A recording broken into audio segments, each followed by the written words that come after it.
رامین تجنگی، تنظیم امیر علیخانی، ضبط میکس و مسترینگ مرداد. زخم قلبم هنون داغانه دیوانه، خون رگام روی در و دیوار جا مانده، نه دفاز بد مغزم داره، بیا جنازم ببره این اتاق سرد.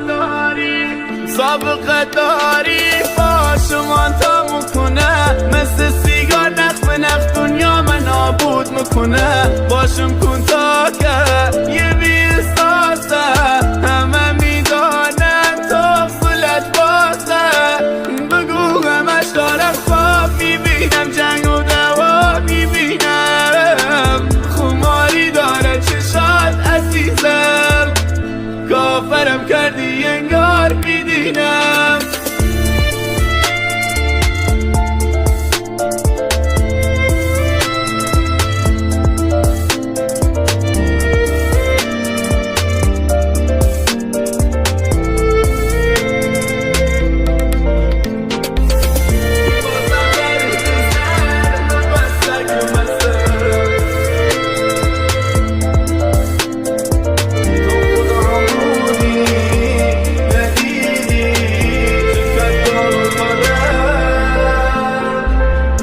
اصلا آشوب پاکو خدای منم صدا کن، اصلا بی خیال برو توی حالت رهام کن، جان چشات دیوانه بازیات، بد شقی دستم داد، بد شقی دستم داد، بگو همش دارم خواب میبینم، جنگ و دوا میبینم، خماری داره چشات عزیزم، کافرم کردی یه یار میدینم، بازم درد سر مبسگ مستم، من بی حساب همه زخمی ترم، تو خودم بودی ندیدی شکست بال و پره،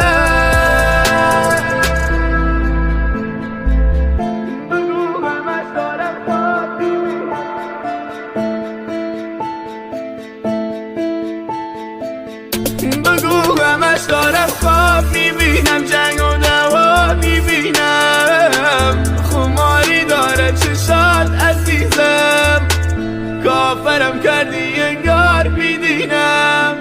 شاعر محمد امیری.